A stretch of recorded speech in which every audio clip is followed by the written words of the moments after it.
कल रमज़ान का पहला रोज़ा था, अल्हम्दुलिल्लाह।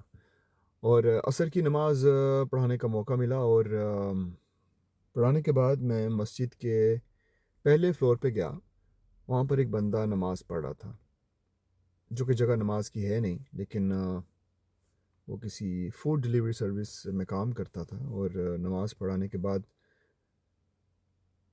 उसने सलाम फेरा और मैं उस वक़्त वहाँ पर 2-3 डब्बे जो हैं साइड पे रख रहा था, क्योंकि हमारे वहाँ पर खजूरें वगैरह और ऐसी चीज़ें भी मस्जिद में लगाई जाती हैं लोगों के लिए।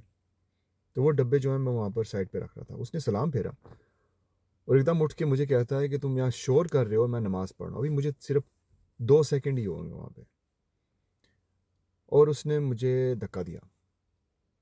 और उस सिचुएशन में मेरा ज़हन जो है एकदम से इस तरफ चला गया कि शैतान जो है ना, मेरे आज के रोज़े को ख़राब करना चाहता है। उसी सेकंड, आप कह सकते हैं कि मिली सेकंड के अंदर-अंदर मेरे ज़हन में ख़्याल आता है।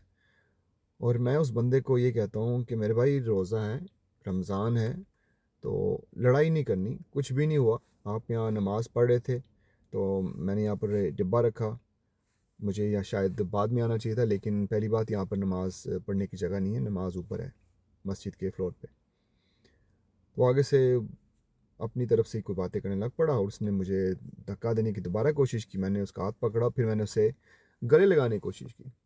मैंने कहा, चलो भूल जाओ जो कुछ भी हुआ, रमज़ान है, अपना अपना काम करें जाके। और उसने फिर मुझे धक्का दिया, पकड़ के मारने लगा। और जो नमाजी थे वो नीचे आना शुरू हुए। उनमें से एक नमाजी था, वो भागा मेरी मदद को और उसने उसको पकड़ लिया। मुझे इसकी ज़रूरत नहीं थी, क्योंकि वो बंदा जो था ऐसे लग रहा था कि किसी न किसी तरह से ज़हनी बीमार है, कुछ ना कुछ मेडिकेशन पे है, कोई ना कोई दवाई जो है उसने आज नहीं खाई, कुछ ऐसा लग रहा था मुझे। तो मैं इसी ख़्याल को आपके साथ शेयर करना चाहता था कि जब आप अल्लाह सुब्हाना ताला के रास्ते पे चलना शुरू करते हैं, तो ये हो ही नहीं सकता कि शैतान अपने हरबे इस्तेमाल ना करे। ये हो ही नहीं सकता कि शैतान जो है हर एक छोटी-छोटी बात को इतना बड़ा कर दे कि आपका रोज़ा, आपकी इबादत सारी की सारी ज़ाया हो जाएँ। ज़ाया तो नहीं होती, लेकिन आप खुद समझ सकती हैं मैं क्या कहना चाहता हूँ कि जगह-जगह पे, मोड़-मोड़ पे, रमज़ान के अलावा भी, लेकिन रमज़ान में ख़ास तौर पे शैतान जब ये देखेगा कि आप कोशिश कर रहे हैं बेहतर से बेहतरीन होने की, तो वो अपने चेलों को, अपने भाइयों को किसी न किसी तरीके से आपके पास भेजता जाएगा कि इस बंदे को थोड़ा-सा तंग करो, इस बंदे के साथ कुछ ना कुछ ऐसा मज़ाक करो कि इसको गुस्सा आए और कुछ आगे से कर दे।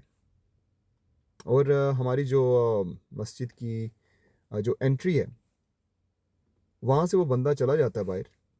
जब उसको मस्जिद वाले कहते हैं कि ज़रा आप बाहर जाके बैठें, तो पुलिस को फ़ोन करते हैं। तो मैं उस एंट्री से बाहर नहीं जाता, मैं अपने आप को और ज़्यादा कंट्रोल में रखता हूँ। और ये ऐसे होता नहीं है, मैं काफ़ी गुस्से वाला था पहले, अभी भी कभी-कभी आ जाता है, लेकिन मैं अपने आप को कभी भी इतने कंट्रोल में मैंने अपने आप को कभी नहीं पाया। मैं दूसरी तरफ से जो दरवाज़ा जाता है ना, मस्जिद की दूसरी जानिब से, मैं वहाँ से बाहर चला गया। जबकि ज़ाहिर-सी बात है शैतान मुझे उकसा रहा था कि इधर से जाओ, क्योंकि वो बाहर बैठा हुआ है और वो इंतज़ार कर रहा है, और ज़ाहिर-सी बात है अगर वो इंतज़ार कर रहा है तो लड़ाई तो होगी, हाथापाई होगी। तो मैं वहाँ से नहीं गया। अपने ऊपर फुल कंट्रोल लेते हुए, अल्लाह सुब्हानहू तआला का नाम लेते हुए मैं दूसरे दरवाज़े से चला गया और आराम से अपने काम पे पहुँच गया। पुलिस आई, उसने फिर बंदे से बात की, उनके साथ भी उसने कोशिश की बदतमीज़ी करने की, तो उन्होंने उसे चुप करवा दिया। इस बात को बताने का मकसद ये है कि जब आप किसी भी ऐसी सिचुएशन में हों, तो अगर आपको कोई गुस्सा दिलाना चाहता है, तो आपने ये याद रखना है कि आपकी सोच, आपकी ज़ुबान, आपके हाथों का कंट्रोल किसी और के हाथ में नहीं होना चाहिए। अगर है तो आपसे ज़्यादा कमज़ोर इंसान है ही कोई नहीं। लड़ना झगड़ना कैसा, लड़ के क्या क्या पालेंगे आप। मैं यहाँ पर एक ट्रेनिंग पे जाता था जहाँ पर हमारे जो ट्रेनर थे वो कहते थे कि जब कोई ऐसा मौका आए ना जहाँ पर बहुत ही ज़्यादा आपको लग रहा हो कि मामला ख़राब हो सकता है, तो आपके लिए सबसे बेहतर ये है कि आप वहाँ से फ़रार हो जाएं, जितनी जल्दी हो सकता है निकल जाएं। आपकी फैमिली है, आपकी बीवी है, आपके बच्चे हैं, आपके घर वाले हैं, सुपरमैन बनने की ज़रूरत नहीं है वहाँ पे। और ये बहुत ही खूबसूरत बात की उन्होंने, वो बाकायदा ब्लैक बेल्ट और काफ़ी ज़्यादा मार्शल आर्ट्स में आगे हैं।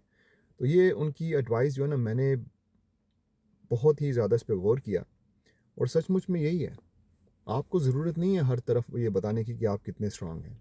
अब इस बंदे को एक पंच से नीचे गिरा सकता था, इस बंदे को किसी भी ऐसी टेक्निक से जो कि मैं सीख चुका हूँ उस पर इस्तेमाल कर सकता था, लेकिन मैंने नहीं की। वो इसलिए क्योंकि मुझे लग रहा था कि ये बंदा नॉर्मल नहीं है, और किसी भी अब नॉर्मल बंदे को एक नॉर्मल बंदा, खुशफहमी हम सारे अपने आप को नॉर्मल कहते हैं, उसके ऊपर इस तरह जबर करना, उसको पकड़ के उसको मारना, असल में ये एक ऐसी सिचुएशन जो कि आपको अब नॉर्मल बनाती है। तो अपने रोज़े का ख्याल रखें, कोशिश ये करें कि किसी भी बंदे को अपने इमोशंस का कंट्रोल ना दें, किसी को भी देने की ज़रूरत नहीं है।